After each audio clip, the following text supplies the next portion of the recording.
देखिए +3 है ना, तो आप ये जानते हैं कि धनात्मक किधर लिखा है, इस तरफ, यानी कि एक होता है लेफ्ट, यानी कि left hand side and right hand side.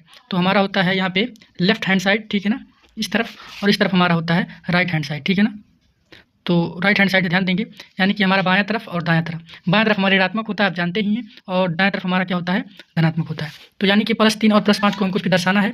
तो दर्शाने के लिए संख्या रेखा पर ये देखना कि +3 किधर है। तो हम जानते हैं कि प्लस किधर है हमारा, तो प्लस इधर होता है। तो चीज़ें ये जानना ज़रूरी है इसमें कि उठते कहाँ से हैं और जाते किस तरफ है। तो +3 की बात कर रहा है, तो +3 की बात कर रहा है, तो 0 से उठेंगे।